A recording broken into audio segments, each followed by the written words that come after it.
Hey everyone! So for today, I'm going to share with you something new I recently did. Ayan, yung isa sa mga ginawa kong bago. And that was reading books at least 30 minutes a day. And alam niyo po ba, growing up, I was never really interested in reading. Especially nung naging adult na talaga ako, no? Mas preferred ko talaga yung mga manood ng TV, ayan, playing video games.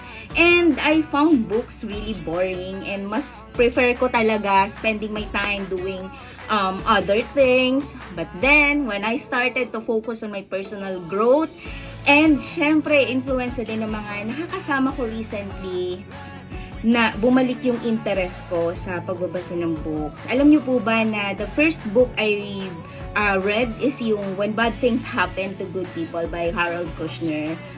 So, ayun, but that was a long time ago pa. Yun, and then bumalik yung interest ko sa pagbabasa ng books when I started here in the business, ayan, joining QBS. So, ayun, I started reading books again. And my second book is yung Rich Dad Poor Dad by Robert Kiyosaki. So, bakit nga ba ako nagbabasa ng books, no?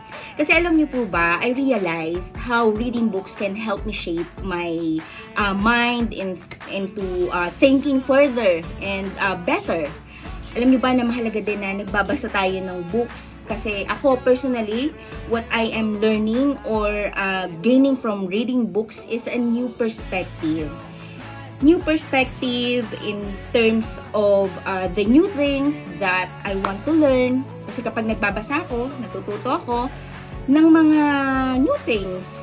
'Di ba? Na-expose ako na may mga ganito palang type of things, may mga ganito palang pangyayari. So ayun, nakakatulong talaga siya sa akin to build new knowledge, and new knowledge comes with new possibilities. Kasi pag nagkakaroon ako ng new knowledge, for me, nagkakaroon ako ng mga ideas, no? Iba't ibang ideas na, uy, posible pala yun, ganun pala yun. So, reading books open my mind to new ideas and perspectives talaga.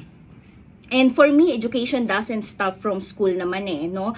Importante talaga na tuloy-tuloy yung growth natin as a person, especially sa personal development natin or pagdating sa negosyo or finances, no? May mga bago tayong natututunan sa mga real life experiences ng authors, ng books na binabasa natin.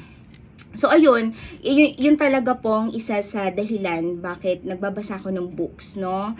And, yun po yung isa sa mga ginagawa ko talagang bago. Recently, no, maging consistent reading books. Kaya, I suggest, try nyo na din magbasa kasi mas lalawak talaga yung pag-iisip nyo, yung pag-unawa nyo sa maraming bagay, and madami din kayong matututunan. So, maybe that's all for today, and thank you for watching my video. Bye!